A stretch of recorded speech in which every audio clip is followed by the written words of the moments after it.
Hi, this is Craig Snyder, call sign Crunch, and this is Air Boss.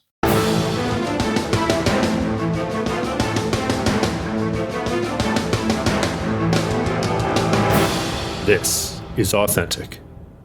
All right, ladies and gentlemen, welcome back. Welcome aboard again to the Air Boss series. Today, we are talking with a couple of great Americans. They were shooters on the Eisenhower with us.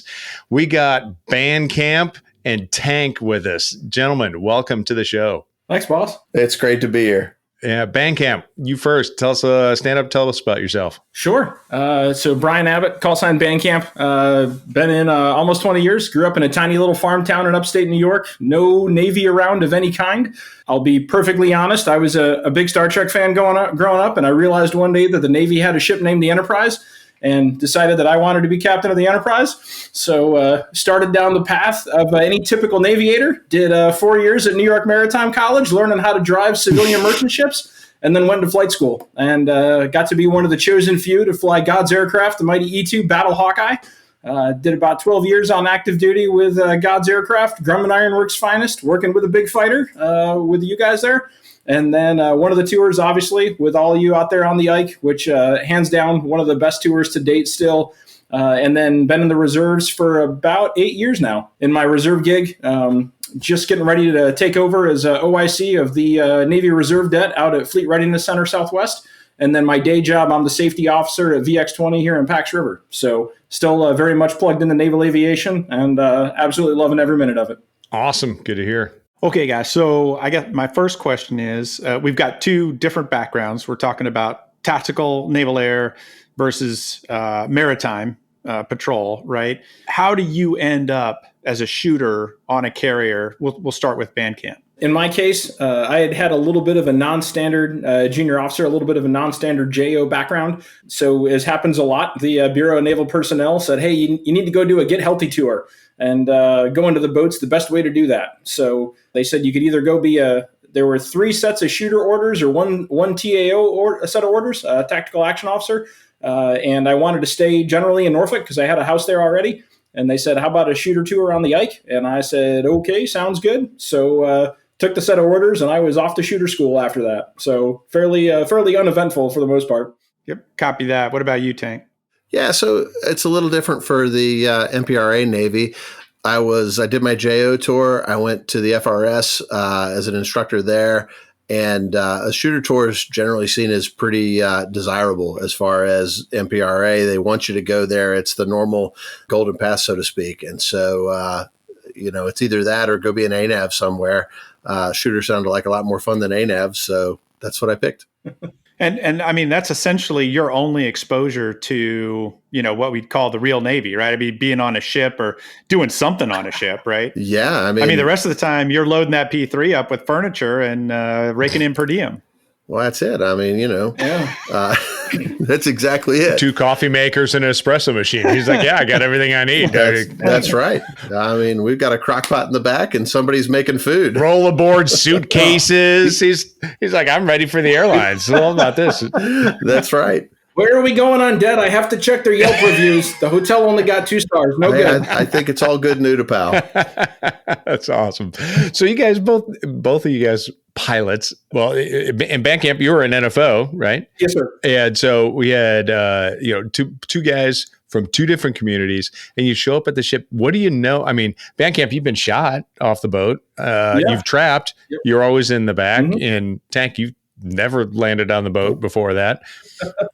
So what was the process to learn to be a shooter? So you get sent up to Lakehurst, New Jersey, up to shooter school for about 2 weeks, and you actually go into one of the old airship hangars that's, no kidding, right next to the field where, tragically, the Hindenburg was lost. And they have what would you call a tank, like a 16th size mock-up of a flight deck inside the old airship hangar that they kind of give you the general layout of, hey, here's where the catapults are and the wires and everything. And then you do a lot of classroom instruction. We had a senior chief, an ABE senior chief, so somebody who had grown up working on the cats and the arresting gear, kind of teaching you the basics of how the systems worked. But I know for me, it all went right over my head. I was like, excuse me, I don't understand any of this. It doesn't make sense. There's this really, really terrible simulator that they try and put you in. but it in no way, shape, or form actually prepares you for going out on the flight deck the first time and, with the gear around all the craziness. Like you said, boss, I'd been out there many times as a Hawkeye guy walking across the deck to and from the plane. But the first time I went out there as a shooter, plugged into the radio, listening to the chatter of everything that I was used to seeing from inside the plane, my head just exploded. It was a night and day education compared to what I had seen from the other side, just walking to the plane or being inside the plane. I could tell you from an MPRA perspective, walking out on the flight deck for the first time, you might as well be on a different planet. Nothing in shooter school prepared you in any way, shape, or form for what you're going to experience out there.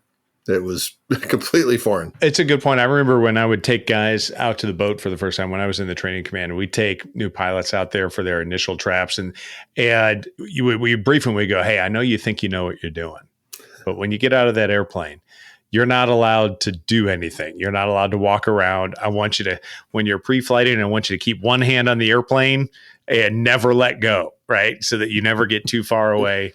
And when you go the first time you're out there, I want you to go with somebody, find an instructor and grab onto that little handle on the back of their flow coat. And everybody's like, yeah, whatever. And I swear guys come down afterwards like, yeah, that was pretty scary.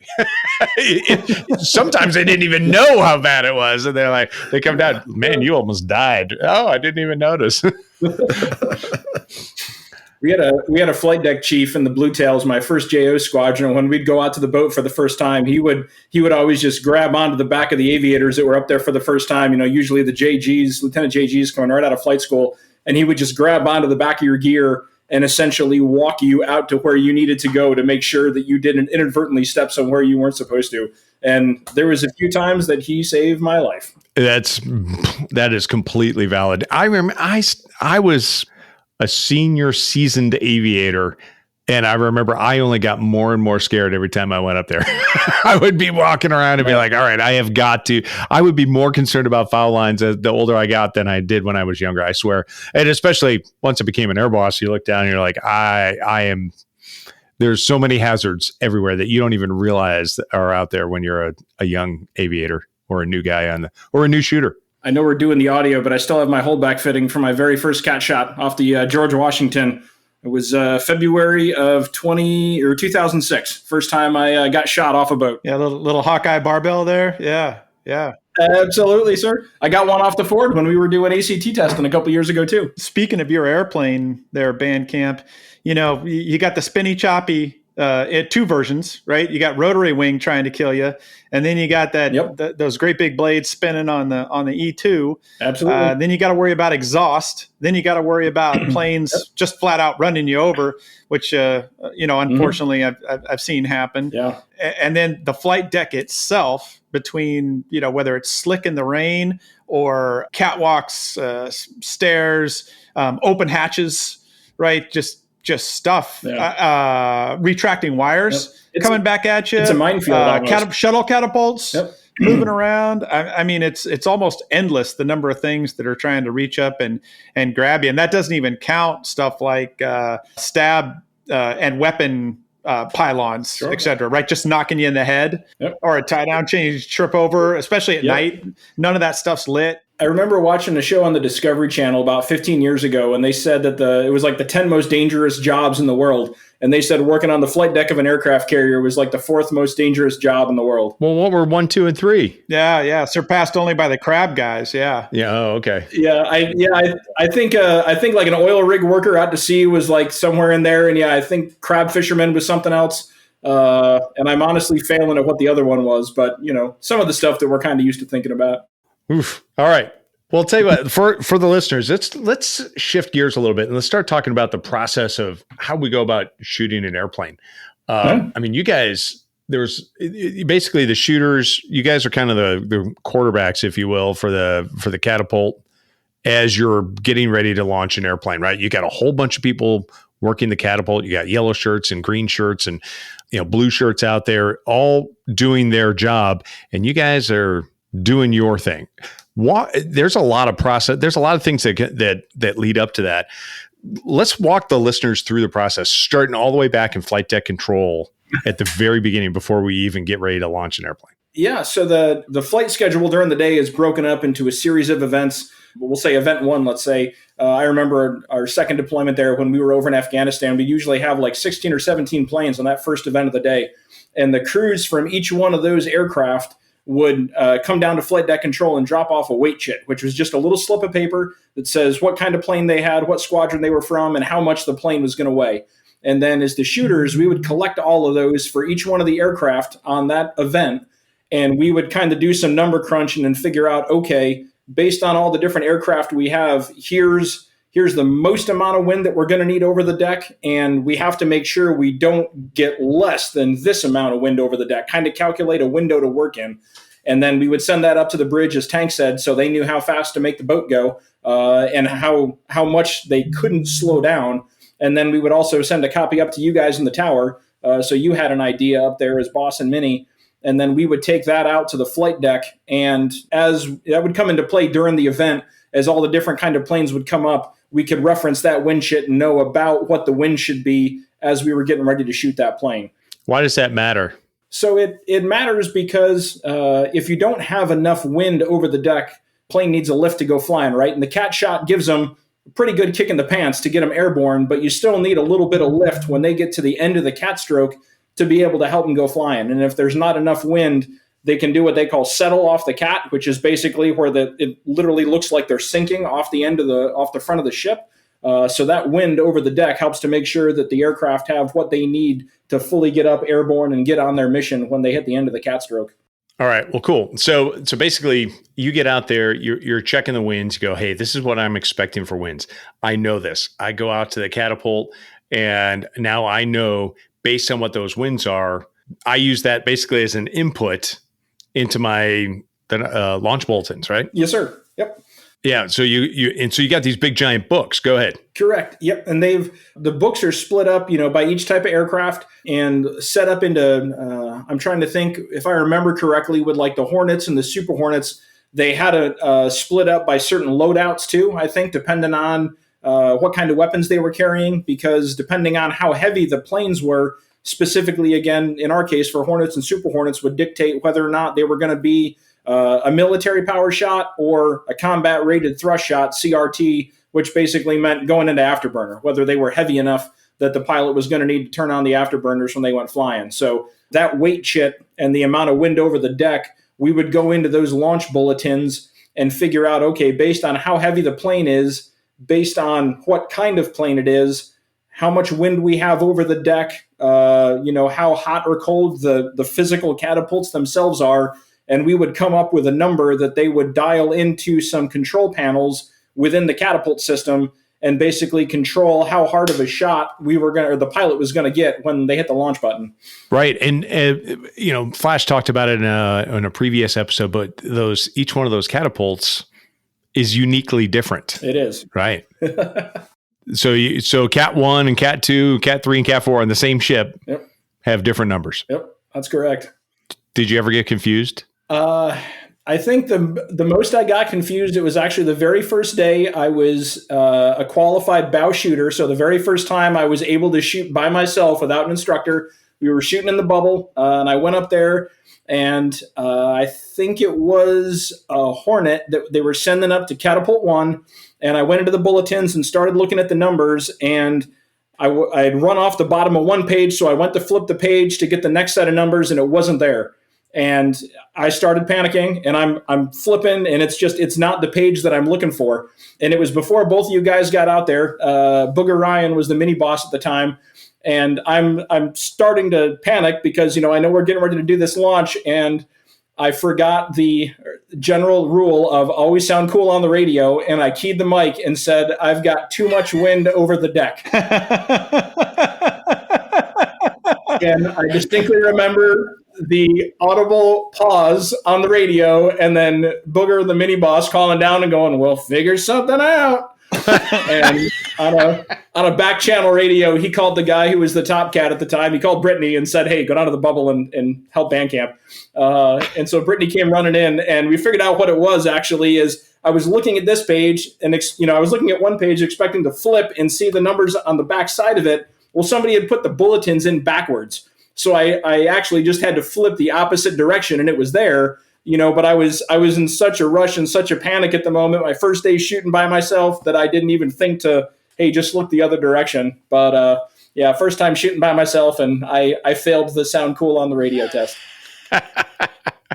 Well, yeah. So you bring up a good point, right? What kind of pressures were you guys dealing with down there? Like, would you say it's higher pressure on the bow or higher pressure on the waist? Who has control and why? That's all you, Tank. I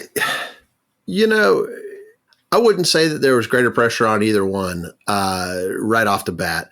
I mean, there was always the concern that you would inadvertently launch at the same time. So you had to be very careful about that. Not that it didn't sometimes happen, but you had to be very careful about that. But I wouldn't say there was greater pressure on one or the other. Maybe on the bow, and that only being because we usually try to close the bow more quickly so that we could start parking planes up there after the recovery. But I don't know. I wouldn't say there was more pressure one or the other. I would actually say, in my opinion at least, it depended on the time of day and it depended on, what was going on. So for me personally, the first event of the day, yeah, I'd agree. No pressure, right? Because everybody was going flying. There wasn't a recovery on the backside of it. But as you started to get later in the day and you were covering aircraft on the backside of the launches, if you were shooting catapult 2 on the bow, that outboard jet blast deflector cut into the landing area just by a sliver. Yeah. And so if you were, if you had to arm a Hornet or a Super Hornet and they had to raise the JBDs to arm the jets, you had to try and work raising that outer panel when it wasn't going to foul the landing area and cause a wave off. So there was always that timing, so that was a little bit extra pressure if we were shooting Cat 2 during a recovery. And then on the waist, if you knew there was a recovery coming, right, we always wanted to get the waist done as quick as possible so you could wrap the waist and start the recovery. And I know shooting the waist, I always felt like there was just a little bit more sense of urgency. And certainly, if you were on the waist and you saw jets come overhead, and by the time you saw them overhead and starting to get into the break, you were like, all right, we need to get cooking. And when you heard the call, wrap the waist, make a ready deck, man, everybody went scrambling, get the buttons in, get them cranked down, try and run and kick the buttons and not fall and break your neck in the process of checking them and get off the deck and give that thumbs up. So it definitely depended on the time of day. That's right, because you're running down the catapult, kicking those little buttons, yes, making sure they don't come out. Yep. And if you look up extended center line, there's a guy rolling out in the groove right about then, isn't there? It's a little unnerving to be standing right in the middle of the LA and watching, any type of aircraft, whether it was a Hawkeye or the Cod or whatever, staring you right square in the face. You were like, okay, I need to move. So talk us through the process there. You're on the catapult. You get out there, the jet. You got a topside petty officer who's hooking that guy up. Walk us through that process. So the topside petty officer is the guy that you typically see. If you think back, right, Top Gun's probably the best example that everybody knows for folks that aren't familiar with it. But you see the guy crouching under the nose of the aircraft, and he's basically giving hand signals, telling the folks that are operating the catapults to nudge the shuttle forward just a little bit. That kind of thing with the prongs that sits there on the flight deck that hooks into the launch bar, the piece of metal hanging down from the nose gear, and that comes forward and they hook together, and then they actually do what they call take tension, where that shuttle lurches forward just a little bit more.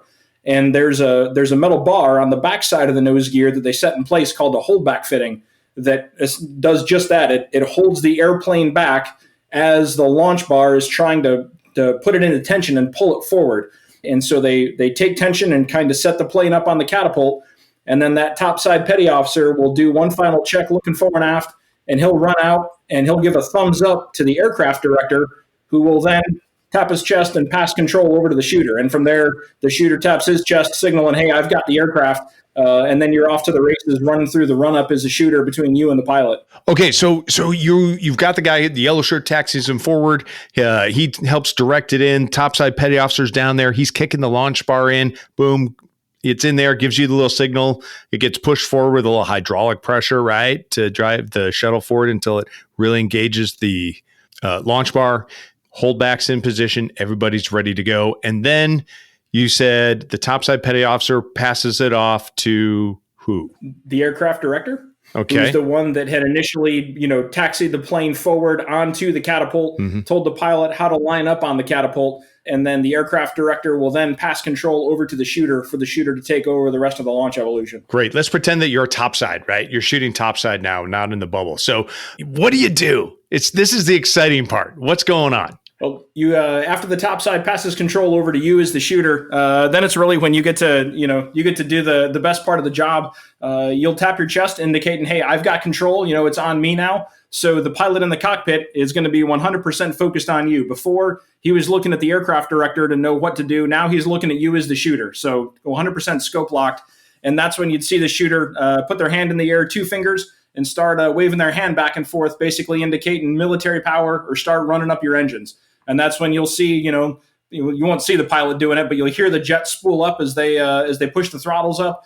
And then the pilot will start doing a series of checks in the cockpit. You'll see him go heads down. He'll do one final check of his gauges. You'll see that, the ailerons, horizontal stabs, all the flight controls are moving as he does what we call a final sweep out, making sure that everything looks, smells, and feels right to him. If it's a combat shot, an afterburner shot, is the shooter, you'll start kind of pumping your hand up and down in the air, telling them to go into afterburner. And then you'll see not as much as the Tomcat used to do, and it would really crouch with a burner shot, but the Rhinos would crouch just a little. But then once the pilot's all set and ready to go, he'll look over at you and he'll give you a salute. Or if it was Nasty Manazer, he'd look over and he'd give you the flat hatted as he was ready to go. And then once they salute, that's telling you as the shooter, "Hey, I'm ready to go. You've got it. My plane's good. Let's go flying." So that's when we would do what we call go to final ready, and you just put your hands straight up in the air.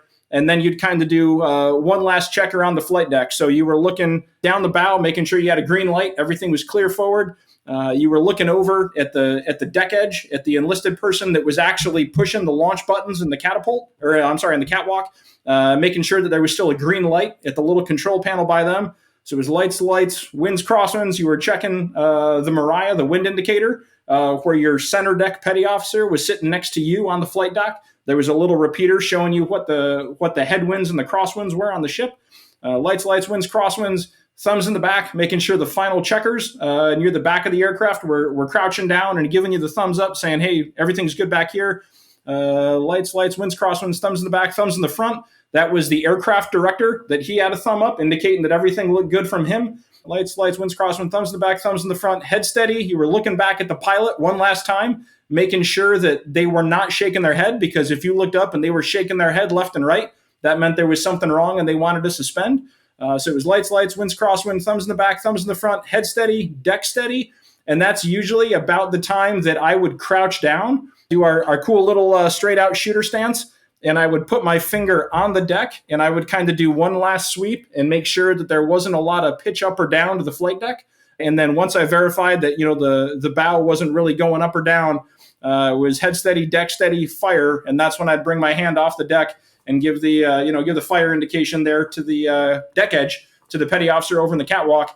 And then you would see them look forward with both of their hands up, making sure that everything was clear.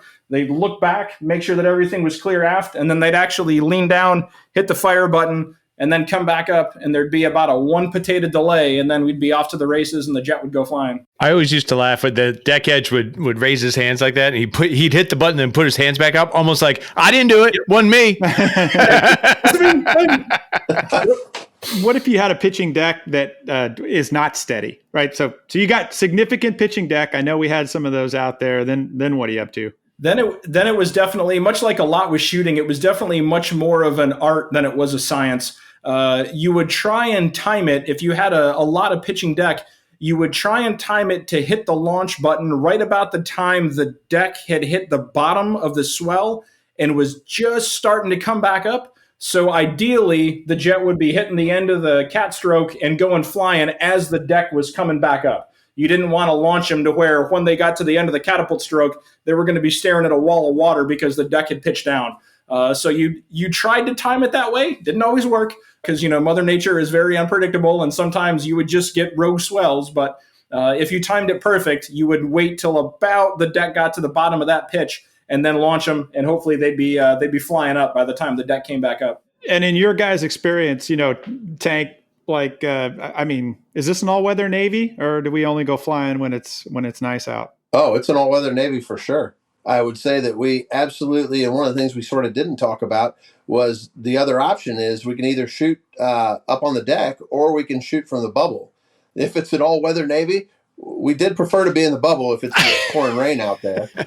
That changes the dynamic a little bit because you have a lot more control over the systems that way. Over the catapult, you're actually bringing it up and doing a lot of the work that the deck edge would have done, because you have the buttons to do that in there, and the situational awareness and the ability to actually move the modes of the catapult forward until you're ready to launch. But no, it's an all-weather Navy for sure, and we're going to be out there one way or the other. And actually, our big XO on Ike with us there, Captain Deanna, a couple of years after our deployments, when he took over the Truman, they went up towards the Arctic Circle for the first time that a carrier had gone that far north in quite some time. And those guys were shooting in the snow up there, which, the Navy hasn't done in quite some time. So we definitely operate in the hot, humid desert like we were doing over in the Gulf, and cold weather, pouring rain, you name it. Yeah, I think that's it's a point of terror and also pride, right? But I mean, some of the weather that we go flying in is pretty crazy. By the same token, we go flying in crazy weather and do it consistently well, right? I mean, on all sides, both the ship and the guys in the cockpit. It's pretty impressive. And it's a great day for flight ops up here. Yeah, always a great day for flight ops. That's funny. Oh, all right. So so we talked through, hey, that's when everything's going right. And we talked about timing the deck a little bit. Well, what happens if you look over and, the pilot's shaking his head? It's not fun. Tank, how'd you handle your suspends? I mostly just cried. No, you're going to give them the suspend signal, and you're going to try to figure out what's going on. I mean, the biggest thing is, you got a jet up here that's already at power, generally speaking, under tension, and you don't know what's happening. You don't know the reason why you're suspending. At least a lot of the time you don't. Now, you could just suspend for winds, and that's easy enough, and really we just reset and come back at it again. But it wasn't that big a deal, I don't think. I don't know, Bandcamp. I didn't worry too much about the suspends. The effect that it had was it really messed up the flow on the flight deck. Yeah, absolutely. You're kind of in that groove, you're in that rhythm, and all of a sudden, if there's a suspend, it's kind of like I guess the best analogy would be like if you were running at a full sprint and all of a sudden came to a screeching halt. It's like, okay, whoa, hold on a sec, something's not right, and then it's an all stop. And really, as the shooter, this is probably where, again, in my opinion, I think one of the most potentially stressful parts of the job, because when there's a suspend, somebody, everybody would throw up the X. They'd cross their arms. That was the signal for suspend. Or like you said, boss, in the plane, the pilot would be shaking their head left and right, saying, "No, I don't like it." That was their signal to us to suspend. So we'd put up the X, suspend. You guys would hit up in the tower. You'd hit the suspend button for the catapult on your end as well. And that would start some red lights flashing on the flight deck to let everybody know that the catapult was suspending. And then we would have to go through a series of procedures to safe the cat, as we called it. So as the shooter, you'd start giving the signal to basically retract the shuttle. And that meant that the catapult operator was supposed to pull the shuttle back from the launch bar, take it out of tension, and then the launch bar was supposed to pop up on its own. It didn't always do that, but it was supposed to. And then once you got, I'm trying to remember, I think the deck edge would give you a thumbs up, if I remember. And that was the indication that the catapult is detensioned, essentially, and it was safe to approach the aircraft. And then as the shooter, we would actually go out and stand right in front of the aircraft, stand right over the catapult track, nose on to the aircraft, and basically just kind of, shake our fist at them like a throttle down indication and tell them, hey, you can trust me. I'm putting my life on the line, standing in front of your aircraft on this catapult. You can trust me that it's safe to throttle back your aircraft. The catapult's, offline. We're gonna reset or taxi you off the catapult, whatever it might be. And I know as a tailhook guy in the Hawkeye, when we were doing our briefs, we would always say that until we see the shooter come out and trade our lives for his, we're not going to throttle back the aircraft. It's kind of that agreement, that, hey, shooter's going out there, nose onto the aircraft again, saying you can trust me enough. we're good to throttle down the aircraft and start figuring out what the issue was. So, and as the guy who used to sit in the front seat and do that, anytime that you get a suspend, it's kind of nerve wracking from the airplane, because until you don't. Let's be honest. As most pilots, we don't really know how any of that stuff works, and we don't really know what the safety interlocks are. And we're like, "Hey, I need to suspend," and I don't really know if this catapult is suspended or not. And I know that I'm at full power, and I'm not coming out of it just in case they shoot me accidentally. And so, for us, you'd see a lot going down. You'd see the signal for the pull back, the launch, the shuttle, and then we'd raise the launch bar, or in a Hornet, I guess it just comes up automatically. And then the guy come running out and give you the throttle back. And I remember one time when I was doing, the guy's like way over on the side telling me to throttle back. I'm like, no. I'm not doing it. Get out here and stand here. All right, I'm doing it now. I'm good. And by the way, what else would you do is once the launch bar was up, you would run the shuttle forward so that it was in sight. Oh, that's right. So the pilot could see you way out in front of the nose, and you'd be like, I see the shuttle. I am not connected to that thing. Yeah, absolutely. Yeah. And you guys, at least in the Tomcat, you had ejection seats if something happened, then you accidentally went flying. In the Hawkeye, we were, if something happened, then we went flying accidentally. We were going to have to be reliving our helo dunker days. That's true. That's a great point. Yeah, you're absolutely right. It wasn't always, if we initiated the suspend inside the aircraft, at least we knew it was something on our end that we didn't like. But, and that was a little bit more comfortable than if it was a suspend initiated by the flight deck crew. Yeah. Because then, like you said, boss, you had no idea what was going on outside, and you're like, man, I don't know. But if we initiated the suspend from inside the Hawkeye, at least we knew it was something that we were aware of. Yeah, and it was very rare, but occasionally I have seen one and heard of somebody getting shot while when they were trying to suspend, right? People make mistakes, or it's right at the point where they're hitting the deck. And at night, what do? The pilot turns the lights on to say, hey, I'm ready to go flying, or turns them off if he's not ready to go flying. I remember, if I remember right, it was Eli Whitney when we were in VF-32. It's at nighttime. He gets shot, goes off the cat, and Minnie comes up and says, hey, off cat one, turn your lights on. He goes, I'll turn my lights on when I'm ready to go flying.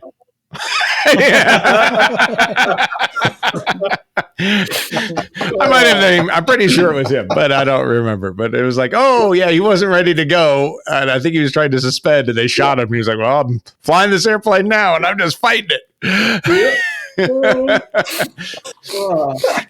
Yeah. Oh. A little bit of banter between the pilots and the boss. What?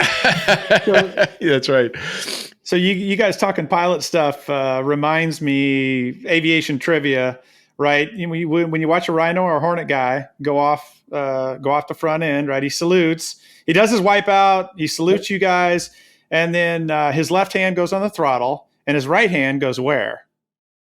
Up on the towel rack, right? And the towel rack, just in case anyone's wondering, is not the stick. Yeah. So the most obvious question at that point is, who the hell is flying the airplane off the ship? Because he stays like that, right? Left hand on the throttle, right hand on the towel rack until he gets to the end of the stroke, and then he reaches down and grabs it.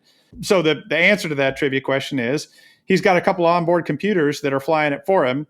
And the reason they do that is because of pilot-induced oscillation. If he makes a correction and the computers don't like the correction he makes and counters it, and then he doesn't like the correction that the computers have made, they end up out of sync, and that sine wave gets larger and larger until he either lets it go or hits the water, right? So, for all the old school guys on this call, right, we'd just like to say that all the youngsters are just voting members in their own cockpits, right? They're like, hey, I'd like to go left now. And the computers get together, talk about it. And they're like, no, we're not going to let him go left. I know what he wants to do, but it's just the wrong answer right now. This doesn't work for me. Again, the only exception to that, Minnie, would be, when we used to shoot nasty, and he'd always put a hand on the throttle, and then he'd be up there hanging 10 the whole way down the cat stroke, just looking super cool. With a mustache just peeking out from the sides of the oxygen mask. So that was the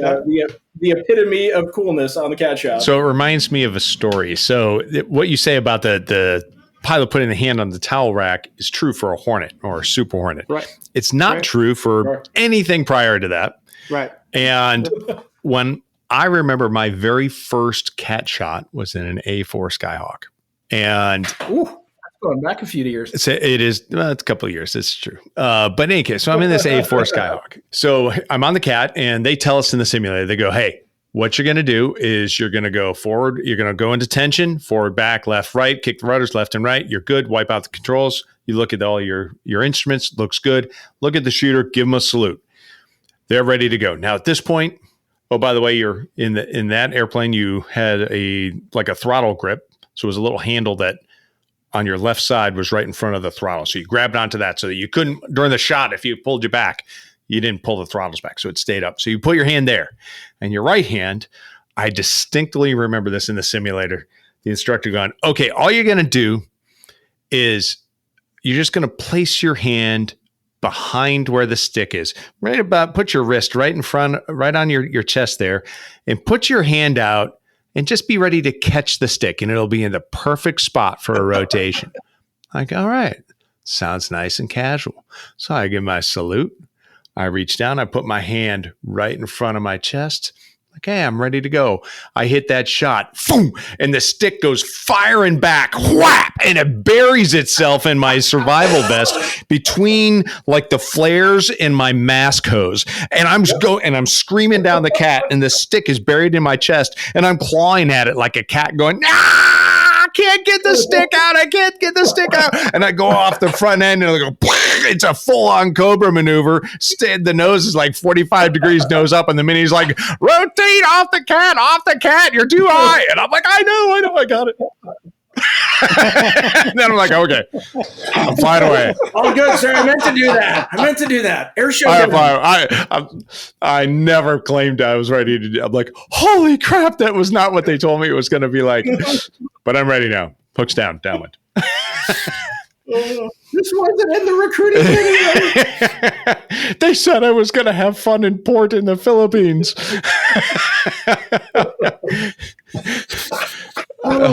So So that's what happens in airplanes that you don't have that you are the only voting member. It just off you go. There was. So that was the A4 Skyhawk. The F-14 was a little more docile, for lack of a better word. It was just so big. I also didn't just assume that the stick would gently come back and rest itself in my hand. I was a little more controlling after that. Oh. There wasn't really anything gently with anything having to do with Grumman Iron Works products. That's also true. Now, it cracks me up a little bit that Tank says he tried to avoid shooting two airplanes at the same time, when my entire goal in life was to get you guys to shoot the bow and the waist at the same time and get a nice looking covey coming off the front end during the day. Clearly not at night, but during the day, boy, that was money. Yep. Sure. Well, and not off of 2 and 3, right? No, yeah, right. There were rules, but I mean, essentially, right. Yeah. Anytime we could get two airplanes airborne at the same time, and it was even better if it was lead and wingman together. But that's the best ever. Yeah, we did try to give you the coveys when we could. I should have clarified earlier. We tried not to shoot them at each other. Right. Yep. Did it ever happen? I don't remember it ever actually happening.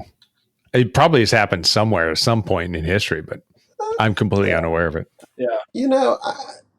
I think that we shot some closer than we really wanted to, closer than we intended to. Because one of the challenges, right, is you give your signal to shoot, but the deck edge is he's going to look forward, look back, reach down, push the button. There's a delay in the catapult actually reacting to that. So when you're doing all that and the two shooters are both trying to give their shooting signal at the same time, it's hard to time it. You never know exactly how that timing is going to work. Some of the deck edges took a lot longer. I don't remember who, but at the time we knew exactly. That deck edge takes a long time to do his safety sweep. So I'm going to go ahead and give the signal at the appropriate time, whether it's related to the other cat or whether it's related to the way the deck is pitching. You had to know those guys at the deck edge as well. A lot easier when you were in the bubble and you were actually controlling it yourself. And in the bubble, that's a good point, Tank. In the bubble, we actually had headsets where we could, as shooters, talk back and forth. So you had a little headset with a mic, and you were it was a hot mic between the bow and the waist. So you could coordinate between the shooters. You could hear, if I was on the bow and Tank was on the waist, I would hear Tank talking, all right, take attention, good stroke, good hook, man's out, thumbs up, military power. So even if I was looking across the flight deck and I couldn't see him from the bubble, I could hear what he was doing and know where he was and time my shot accordingly to try and do a covey. And that's where it got a little tough topside sometimes, Minnie, like you were talking about with that timing, because let's say I was over on, on Cat 4 and Tank was on Cat 2.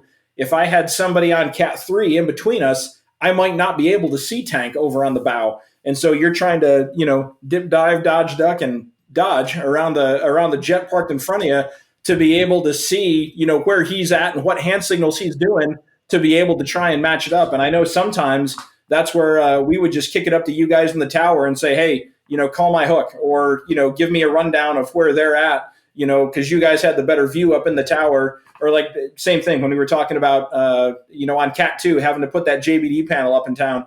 I know, Minnie, there was a couple times I called up to you and said, hey, you just tell me when you want me to do it, because I didn't have the best viewpoint from up on the bow to see the jets coming around the corner for the recovery. And it was just easier to let you guys from the tower tell us when you wanted us to do it, because you had the better vantage point. Useful. We tried to be. Most of the time. Well, I think we covered. So is that everything? Is that basically the launch sequence? Did we cover everything we wanted to do on that? I think you did. All right. Well, great. Yeah. I don't know if you guys wanted to take a half step back. They can re-edit or put it in a different kind of order. But I know for me personally, and I don't know what you think, boss, but I learned more at murder boards than most of the rest of what I did. And I would try to get down there and sit on, especially early on in my tour. But even later, I'd go down and listen to these guys murder board somebody, just for no other reason than the training was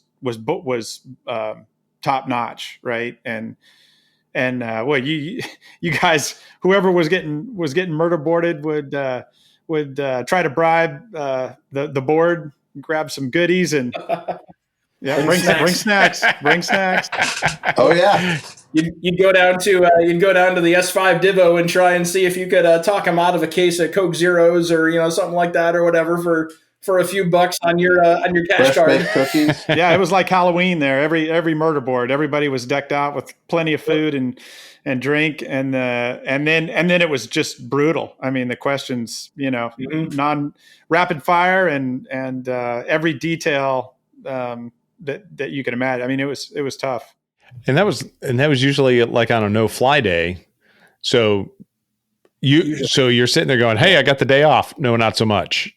Whether you're, even if you're not the recipient. Well, and we've got all the shooters available too. So everybody's piled up there, firing off their questions so that they deserve some of the food. I asked a question. That means I get a cookie. Exactly. You got double stuffed Oreos? Oh yeah, I'm definitely sitting. I'm getting 2 cookies. I'm getting 2 questions. Lots of questions.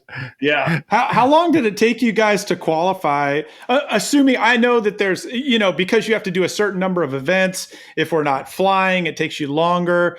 But I think you guys would know if we're flying, if you're getting a decent amount of flying in, about how long does it take to become a shooter once you show up to the ship? I think I got to the boat in like mid to late March of 2012, and I was a fully qualified shooter that August. So we had through March, April, and May, we had the tail end of workups, test of FEP, a couple CQ periods, some general underways getting ready for deployment in mid-June. And then I did my arresting gear qual, my helicopter control officer HCO, and no loads. I got all of those by the end of TESTA, the end of May.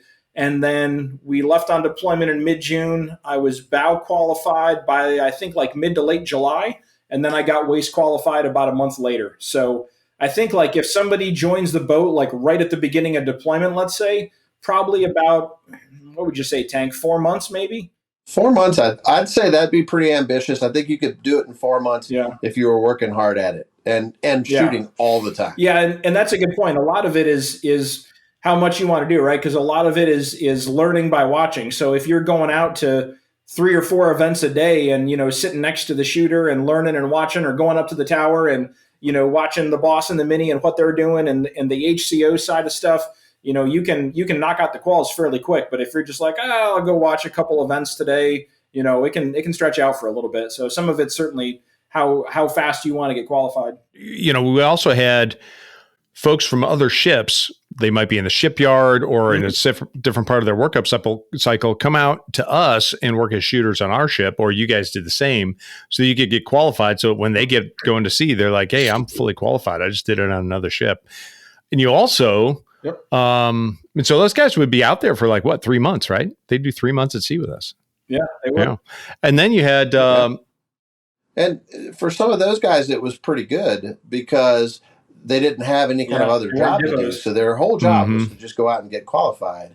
For the rest of us, we had a small job. I mean, you were the bow catapults guy, or you were the arresting gear guy, or you were, whatever it ended up being. But it did take up some of your time. I think the best job in the world on the boat is to be a TAD shooter, because you got nothing to do but sit up there on deck. That's a good point. And that's the fun stuff. So that's a great point. Yeah. And then once you're really seasoned and experienced, some of you guys would come up and be micro boss. Yep. And, I mean, what is that? I have my door tag. I have my door tag that Brittany handed down to me. He's got his micro boss name tag on. I should show too. After you get qualified, I still got it. You get the coveted gold buckle. That will to this day, forever be one of my greatest achievements. I still wear this every time I have to put on my khakis. This is the buckle that I use, even more than my Hawkeye buckle, because of everything that went into earning this and how much fun it was.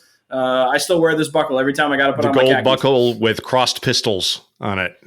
Excellent. Yep. I'm with you, Bandcamp. I wore mine to my my PPC and Mission Commander board when I went back for my department head tour.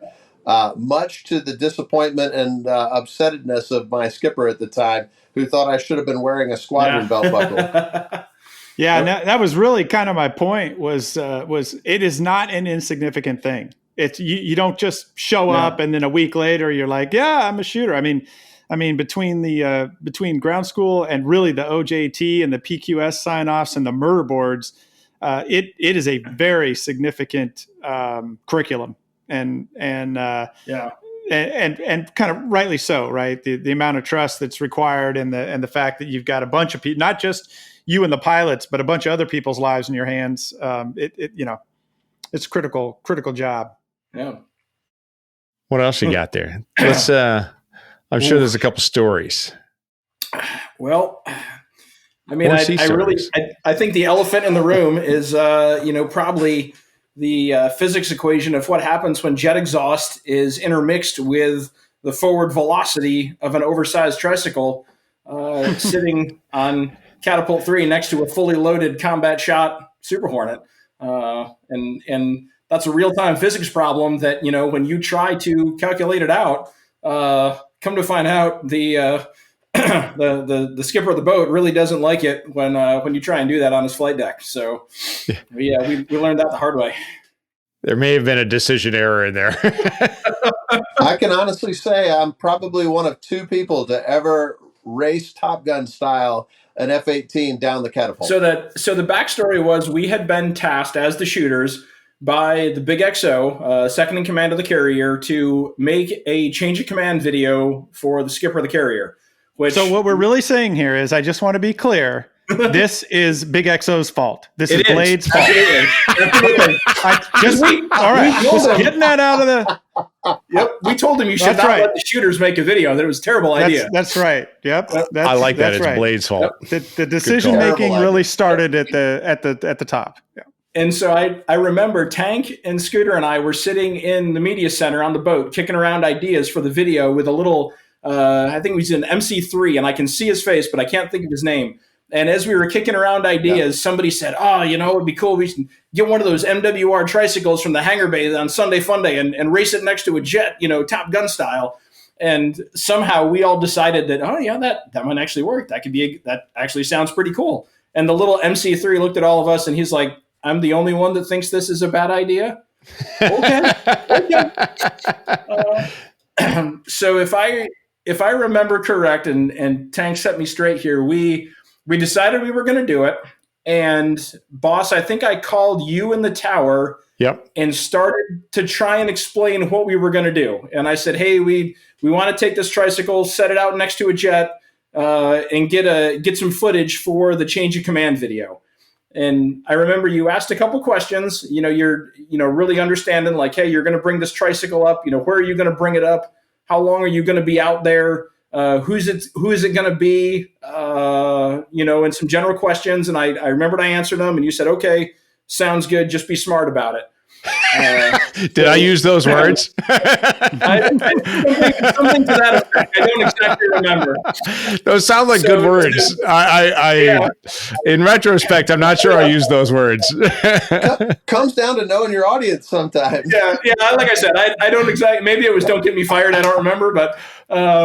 So I don't think I thought that far ahead. I don't. Oh God. We went down to the hangar bay, and honestly, one of the hardest parts was just getting that tricycle up to the flight deck. It was pretty heavy, taking it up the catwalk. And I will be honest, and this is where I had a breakdown with the other guys. I thought we were just going to carry it out, set it next to the jet, snap some photos, and run off the flight deck. But as soon as the wheels of that tricycle touched the flight deck, Tank is on it. Or was it you or Scooter that was driving? Scooter was driving. I was on the back, That's right, riding it like a cowboy. Yep. And so Scooter sits down, like as soon as we get it on the flight deck, back by the junkyard, he starts driving this thing right across the flight deck, pedaling for all he's worth. And I remember all the heads turning, like, what the heck? And so they drive it up. And in my head, I'm going, oh God, oh God, oh God. And I'm trying to shout at these guys over all the noise up there. And so we get up next to Cat 3. And there was a Rhino getting ready to go flying. It was a super, you could tell how loaded they were. It was going to be a combat shot. And so Scooter crouches down over the handlebars like he's getting ready to go. And just like Tank said, he's standing up behind him, with his hands on his shoulders on this tricycle. And when they hit launch on that Rhino, Scooter starts pedaling for all he's worth, like something out of a Looney Tunes cartoon or a Fred Flintstone, his feet going underneath him, trying to catch up, trying to race this tricycle down the catapult. And then just in my head, I was going, oh God. And I think the next thing I remember is boss going, Bandcamp, get off the flight deck, off the flight deck, Bandcamp. Bandcamp, move. Bandcamp, come see me in the tower right now. Okay. So I reached up and I grabbed Tank and Scooter, and I was like, we got to take a walk. We got to go see the boss. Yeah. I'll be honest with you. Every part of that seemed like an awesome idea until the jet blast. Yep. The really crazy part to me is that everybody involved was sober. Yeah, we were. Yeah, not a lick of alcohol to be had. Nope. So if everybody, if in another scenario, if you were like, I don't know, obviously not on a ship, and everybody was drinking, you'd be like, oh yeah, I can completely see those idiots getting drunk and doing that. Yeah, that's what it was. I was like, oh yeah. So we walk up to the tower, and I remember just the whole way to the tower, like I felt white as a ghost, like my feet felt heavy, and I'm like, this is not good. And I remember we walk into flight deck control, or we walk into the tower. I'm sorry. Hold on now. We went to the bridge first. No, we went to the tower because did we? That was where boss looked at us and was like, guys, skipper wants to see you. I need you to head down to the bridge. And so that little walk, one deck down from the tower to the bridge, I'm like, well, it's been fun. I'm going home. I immediately was like, all right, what do I need to start packing? Where is everything? Like I fully expected that I was going to be on the next COD going home. Like I expected that we were going to get about 20 pounds taken out of our backside and then some. And we walked down to the bridge, and Skipper was standing next to his chair over on the port side of the bridge. And the OPSO was in the skipper's chair. He was getting some CDO underway instruction. And so we stood there for probably like a good 5 minutes before the skipper finally turned around and just looked at us with a very kind of calm but stern expression on his face. And I'll never forget. He just says, "Gentlemen, jet exhaust and tricycles, not a good combination on my flight deck, ever." Like, Yes, sir. Understood. And then he says, go see the air boss. You're getting sent to the woodshed. You're That's right. That's right. Yes, sir. That was the words I remember. You're getting sent to the woodshed. My understanding, boss, was that you had tried to run blocker for us a little bit, and because of your history with him, it kind of called down and tried to smooth things over a little bit, in that 10 seconds that it took us to make the walk down Murder's Row. I believe, yes, he and I do recall having a conversation. I don't remember saying much. It was kind of one-way conversation. We appreciate the backup, boss. Yeah. But the bottom line is video or no video? That's right. Oh, there was video. There was video. There was lots of video. Success. And it made it into the change of command video as requested. And fast forward about 4 or 5 months when we're at his change of command celebration, and everybody had a couple beers in their system at that time and enjoying the evening. And the video plays with that scene. And I remember the skipper looking over at us and being like, "That's hilarious." And I was like, "That's not what you said at the time, sir." Yeah. When we walked off the bridge that day after he said, "Go see the air boss, you're going to the woodshed," we walked off the bridge.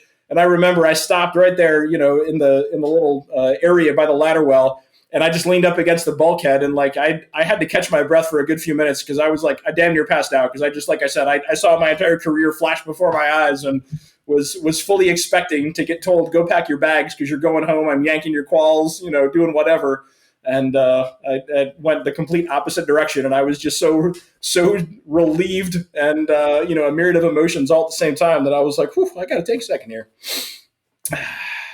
Yeah, good stuff. And again, Big XO's fault. I got to agree with you. Yep, it was definitely one of the top 5 most pucker factor moments in the Navy. But it looked cool, and that's the main thing. It looked cool. It was a great shot. What was it, about 3 meters? It was a great shot. Yeah. What were you doing? Keeping up relations. Exactly. It was pedaling the tricycle. But he was inverted. Nope. Yeah.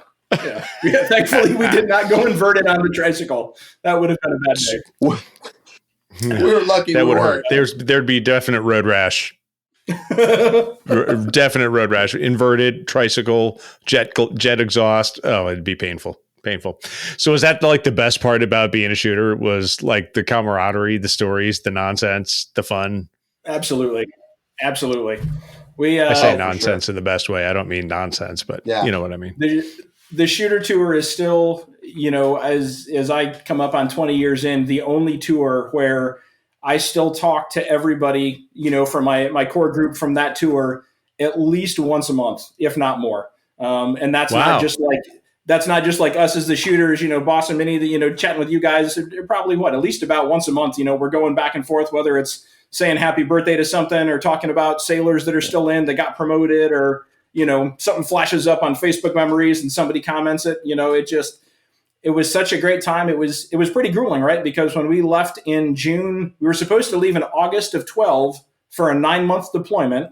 It got backed up to June, it was going to be August of 12 for a 6-month deployment. It got backed up to June for a 9-month deployment. I had to miss the Chris Christopherson and Merle Haggard concert tickets that I had. I'll never forgive the Navy for that. So we started on a 9-month deployment, and then the Nimitz broke. So they were either going to leave us out for a year or bring us back early and then send us out again. And we wound up, I remember, because the CNO came out on Thanksgiving, and the skipper came over the 5MC and said, "Hey, I've got the CNO here. He just wanted to say happy Thanksgiving." And I was like, "Oh, that's not good, because if the CNO comes out, there's never good news." And so, he says, "Oh, great job. Keep up the good work, all that. America supports you." And then the skipper gets on and says, "I've got great news. We're going to be home for Christmas." And I was like, "Wait!" Everybody's hooting and hollering, and I'm like, "Wait for it." And he's like, "But we're coming back out in February for another 4 months." And then there was an audible letdown from the entire ship. So we had and then we came home, all the craziness of being home for 2 months, and then going back out for another 4, then going in the yards. It was a pretty crazy tour. But we definitely we had a pretty tight knit, one big happy dysfunctional family that I am proud to say is still pretty tight knit and dysfunctional to this day. Which that reminds me, that particular out in caused wedding delay. Come on, help me. E2 Verbal. shooter. Verbal. Thank you. Verbal. Remember, Verbal had his wedding scheduled for, was it Vietnam? Yep. Or Thailand? Or Thailand. Yeah. So you can't just say it was a wedding. What? There was an elephant involved. I know. Yeah.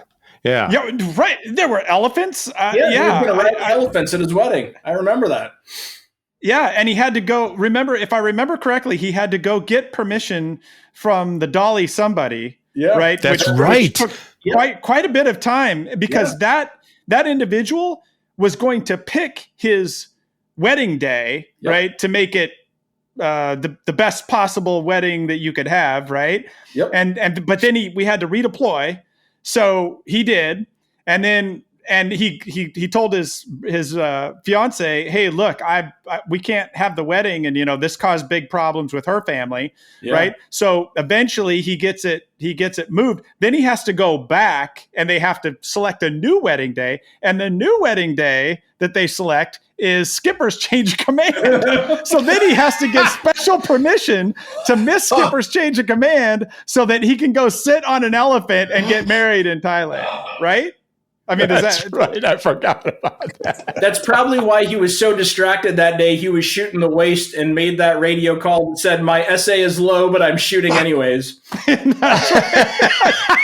was verbal. Yeah, that was verbal. Now, Bandcamp, was that the day that he pointed the wrong direction? Yes, that was the day. I think he crouched down in the wrong direction. Yep, he crouched down in the wrong direction. My SA is low, but I'm shooting anyways, and it obviously was. So. He had a lot on his mind. He had a lot on his mind. That trumped my embarrassing radio call. So I was relieved of the most embarrassing radio call that day. Oh God. Oh, funny stuff. Yeah, we had. I think you're talking about being tight knit, boss. Down in Shooter Alley. We had that one little hallway on the O2 level where we had 4 2-man staterooms where all of us lived on the boat, and a lot of the other air wing officers were all right around there as well. And I think at one point in time we had, God, what was it, Tank? Something like 40 Xboxes all wired up with cables in the overhead going in and out of like all the little like air vent grates in the staterooms and everything. We had just miles of network cable going, like 40 Xboxes wired up, like a couple of hundred dudes playing Halo one night. Oh, yeah. It was pretty epic. Everybody. And then combat systems officer, came around with their little sniffer one day, doing the checks that they do, and discovered that we had everything wired up, and that was the end of the massive Halo network. But yeah, that's right. I think that made a department head meeting. Air wing ingenuity at its finest. Yep. Yeah. But funny stuff. Everybody wanted to be us. We'd always get asked, by the reactor guys if they needed their monthly dose of sunlight, or the medical folks or, supply or whoever it was. Everybody would always grab the shooters and be like, hey, can I come up on deck with you guys sometime? Or can I go to, we would always, I know for our sailors, like bringing them up to the bubble and letting them hit the launch button was a huge deal. Or for the for the air wing, they'd ask, hey, can we bring some of our squadron kids up, to the bubble and let them hit the launch button? Like everybody wanted to hang out with the shooters, be up there, fly off day. Everybody wanted to be up topside. It was kind of cool being the person that everybody wanted to hang out with. Of course, it was because of the job, not because, they thought we were that cool. But hey, so good point. Did you have a favorite VIP? I mean, I'm trying to remember the people that came out to visit us, but I know you ran a bunch of people around. Yeah, for me, it was definitely the guys from Carbon Leaf, the band that came out and played the concert in the hangar bay for us. I got to take them around for a couple days, and it were just a really cool bunch of guys. They were super excited to be out there. And I'll tell you what really did it for me was that was May of 13. So it was about halfway through our second deployment. And yeah, like you said, Minnie, we had, I think like a half a dozen other VIPs by that point between the first deployment and the first part of the second half. And we had some sailors come up to me and like Sarah, who was our MWR fund boss. And, it said, hey, all these musicians and everybody, actors and people come out, but we never really get a chance to sit down and talk with them or do anything. Hey, I play guitar, I write music or something. Do you think we could get a chance to sit down and jam with these guys, or ask them some music questions or do whatever? So I went to the guys in Carbon Leaf and said, hey, I know you've got like 2 hours on this one day for an extended ship tour, but would you be okay with sitting down in the mess decks for a couple hours and just letting sailors come up to you and chat, or trade guitar licks or do whatever? And they were like, oh yeah, absolutely. And so we sat down in the mess decks for a couple hours, and man, there was a bunch of sailors that came up and like played them songs that they had written, or like asked about different guitar chords, or just hey, I listened to you guys back when, or just jam with them, do whatever. And to this day, I actually still keep in touch with the guys from the band. Been to a whole bunch of concerts. They treat Jill and I like family, and I still have sailors that reach out and be like, I remember when I got to trade guitar licks with Carter from the band, or Barry taught me this about songwriting. Like, for a couple hours, those kids were at least able to take their mind off the stress of deployment and get to hang out with an incredibly famous bunch of guys, this incredibly famous band. So it was cool to really watch them give back that much to the sailors and be completely happy about it. We've all seen it, right? The VIPs that come out to get the check in the block and say, I support the troops, versus the ones that really do. And those guys really do. And it was cool to watch the sailors eat it up. How about, correct me if I get this wrong, but wasn't it Laura Bell Bundy? Yeah. Yeah. And I thought that was a lot of fun.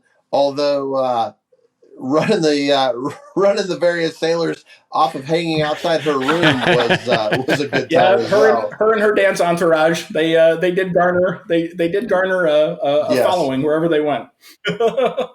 They certainly did. That and the folks from there was a French magazine who were out there they were taking pictures of the airplanes. Do you remember those guys, Bandcamp? I don't remember which magazine it was. I know right before we pulled into Marseille at the beginning of deployment part 2, there were some folks from the French chapter of the Association of Naval Aviation that came out. I don't know. Maybe that's what it was, because the ANA has a magazine called Wings of Gold, and they did publish an article in it afterwards about the French chapter coming out to the Ike. I don't know if that's maybe what you were thinking of.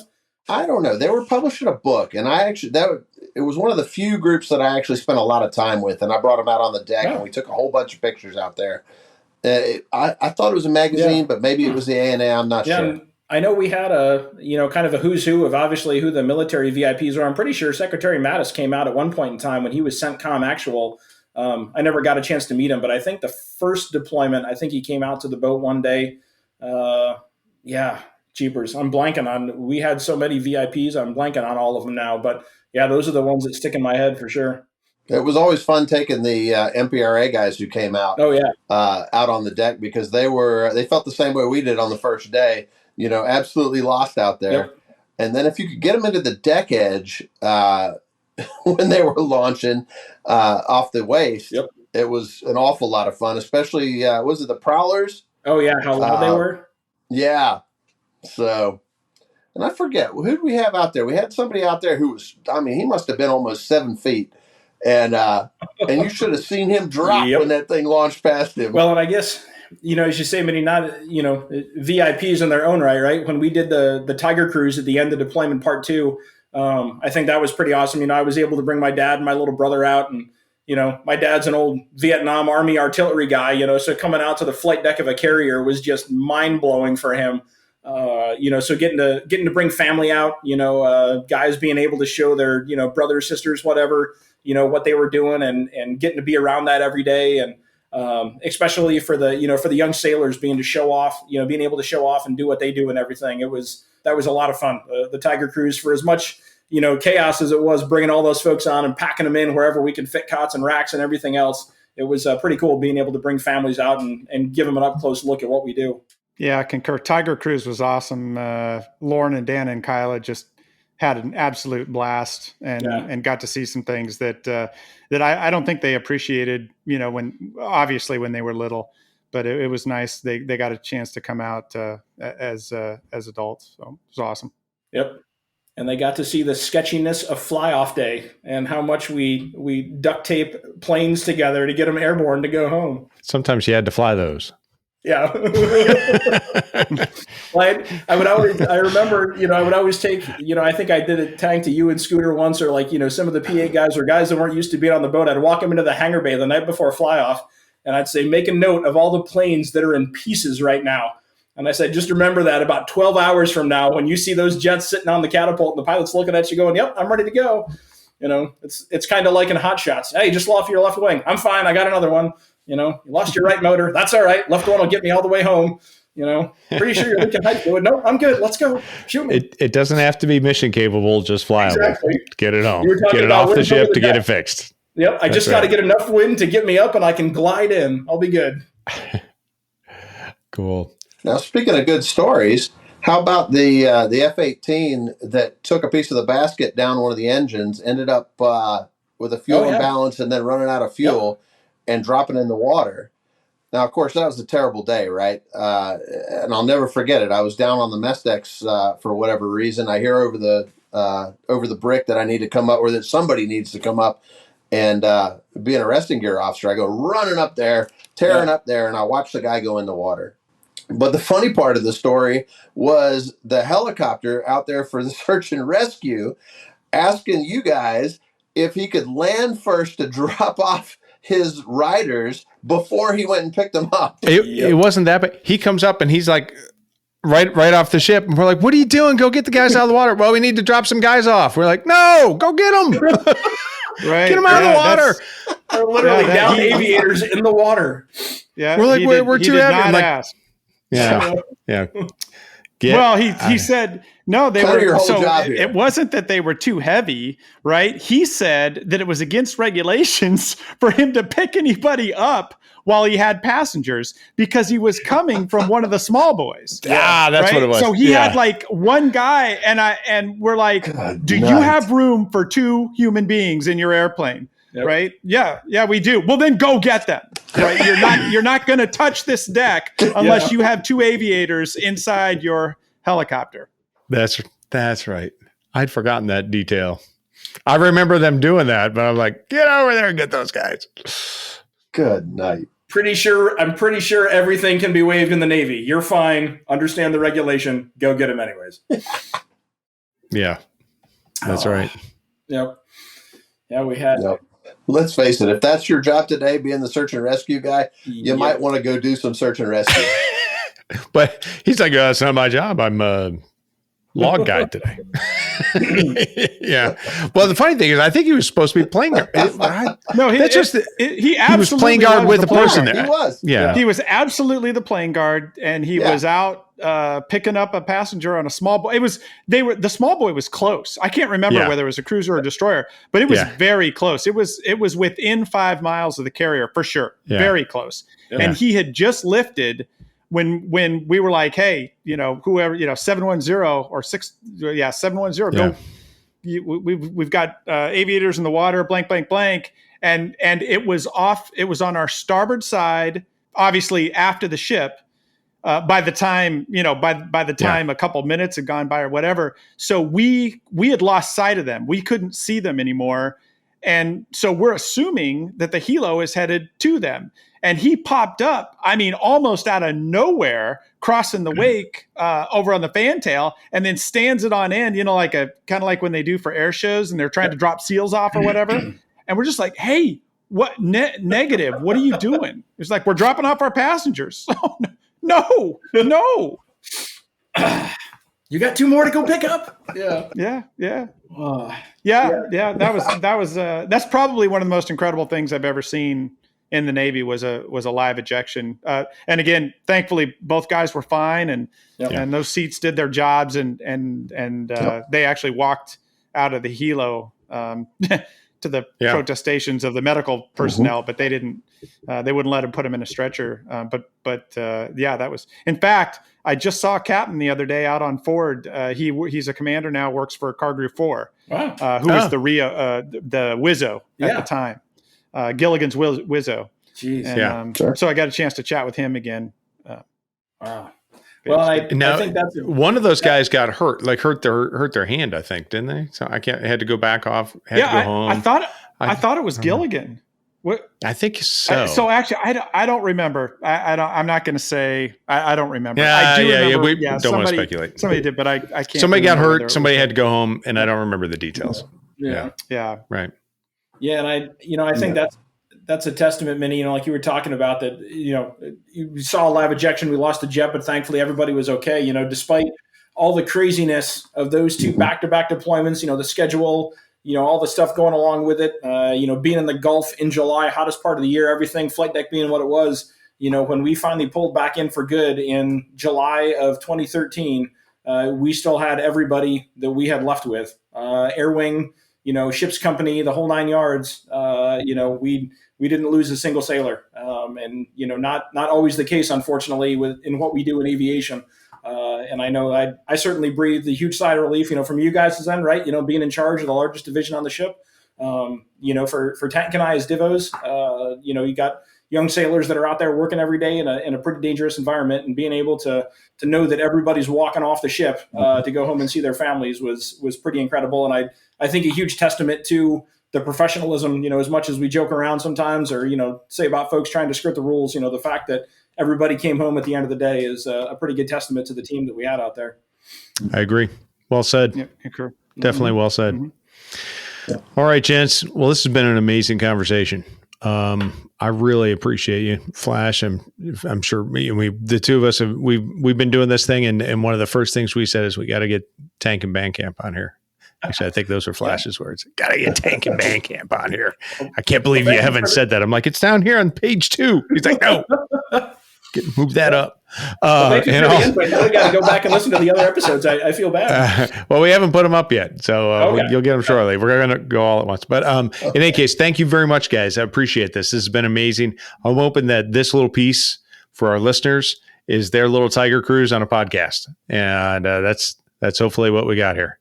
So I will, Flash, over to you. Do you have anything to add? No, just echo Boss's sentiments. Thanks a lot, guys, for hanging out with us a little bit, and it was good. It was good reliving some of those memories, man.